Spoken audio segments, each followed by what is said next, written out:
just wanted to make a video on my LEC, the Enfield Cavalry. It's a carbine that was used by the Canadian Cavalry. This model of gun has a couple unique features to it, but it's based off of the Long Lee rifle or the Metford rifle. One thing is it has the safety on the striker, and the bolt knob has been flattened. It also has a magazine cutoff and a dust cover. One thing I don't have for this rifle is the original magazine. The originals are they're a 6-shot magazine, and it's cut down like about halfway of this magazine. This is a magazine from a Mark 1. It even has a loop here.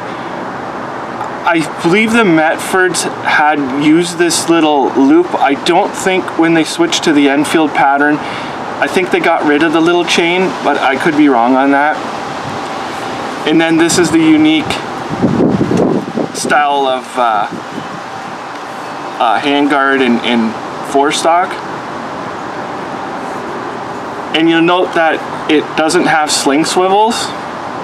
It was never cut for sling swivels, because this rifle is actually made to be drawn from a scabbard. And one way to tell the Metford pattern of Lee Enfield or Lee Cavalry from a Metford and an Enfield is the Metford pattern. There's a little there's a loop here for a sling, and there's on the receiver there's like a mount for it on here. And then when they switched to the Enfield pattern, they removed it completely, and it was never on there, because I guess they never used it. They put it there for some reason, and they must have changed their doctrine of how they were to use these rifles.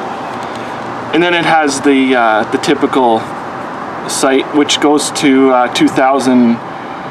I think it's meters that the sight is in. This is you can see the big E on here, which is for the Enfield pattern. The markings, Lee Enfield Cavalry, which is this one is a Mark 1. And the serial number is 194.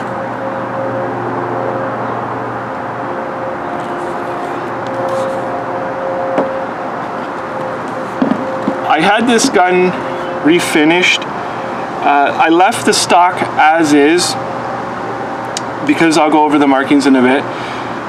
But the front stock and pieces, the extra pieces, the band sling and the nose cap, I had Ross Rifle Restorations do these pieces, because this was actually a sporter, and then they had put it back to the original, and I sent it to them, and they did all the work, and they did a pretty good match job.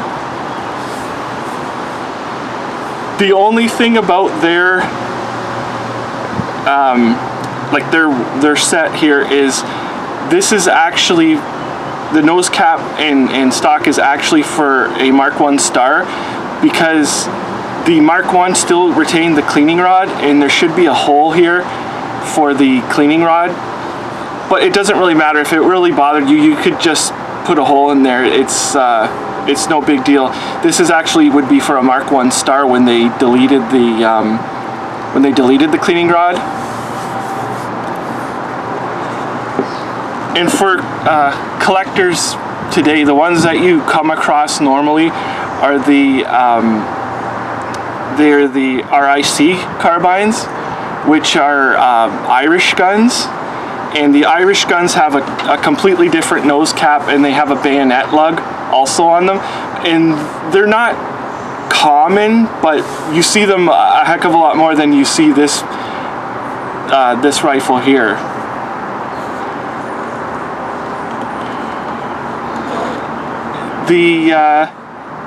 This is the interesting part of the gun here, is the markings on the buttstock. You can see that it has the militia and defense stamp along with the Enfield stamp, and the markings, I believe they stand for Mark 1 Grade 1. I'm not exactly positive what the two ones stand for. And then with the stock disc, it's the 1H171, which is the 1st Hussars, and the 171 would be the 171st gun of the 1st Hussars, and the 13 would be the rack number. If you see the A that goes around here, and you also see on the butt plate, which is pretty rare. I've never seen another butt plate that's been marked before. They usually never have any marks, but you can see the 13 from the rack number. And the way the 1st Hussars are made up, they had, I think, about 8 or 9 different, I guess I would call them troops. And A troop was stationed out of St. Thomas, Ontario, which is pretty local.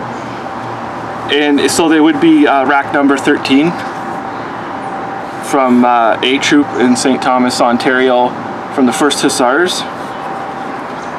The 1st Hussars are it's hard to say what their role is. They're not like traditional battlefield cavalry. The way they are, they were developed during the at the end of the 19th century. We had them stationed right around southern Ontario because at that time we had the Americans were constantly invading us for the longest time. They seemed to always take the same routes. They would come up through Detroit and go through southern Ontario that way. They would also go through Niagara, and so these troops were stationed all around in case of like if we were invaded from one side or another, then the cavalry could move very fast to reinforce whatever area it was. It's sort of like in World War II, how like everybody knows the debacle at Normandy, how the paratroopers had landed and the invasion started, and Hitler was supposedly sleeping or something like that. He took a sleeping pill or something, and his generals, they wouldn't let the generals wake him up so that they could release the panzer units to reinforce the landing areas, and that was a big supposed contributor to like how D-Day went successfully. Like the panzer units were held in reserve, and then when you would where the attack would come from, that's where they would move all those units. So that's sort of like what the 1st Hussars job would have been at that time. This is like the very late 1800s, the early 1900s, pre-World War I. Now, shooting this gun is, I don't know why, I hear a lot of people talk about the recoil on the jungle carbine, the World War II jungle carbine, and they have like a rubberized butt plate on it, and I've shot this gun here, and it's really no different. It might even be smaller than the jungle carbine, and the recoil is not really any different than I mean, it might be slightly different, but it doesn't like kick you an enormous amount.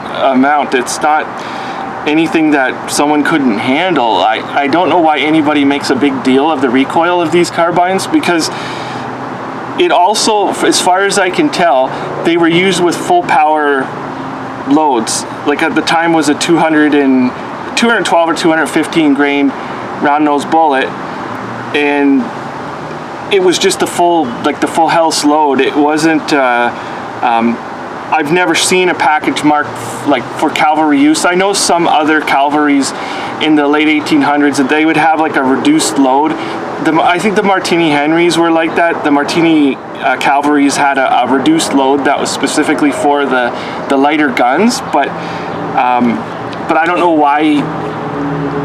Like, I don't see it being needed. And the gun shoots very well. It's as good as any. Like, personally, I prefer the long Lee Enfields. They just seem to be like a smoother shooting gun, and the Metford seems extremely smooth to shoot. Like, you can just sort of, it's just a feeling the gun has. I should also mention about these guns, as far as I know, Canada was the first country to receive the Lee Enfield pattern of cavalry. Like, because before that they had the Metford, and as you can see the low serial number on this gun. I believe what happened is we had placed an order for these guns, and when we got them, like when they were fulfilling the order, they had canceled the Metford. So what happened was we got basically the end of the Metfords, and we got the beginning of the Enfield batch. That's why our serial numbers are so low. So I just thought I would add that. But this is the rifle here.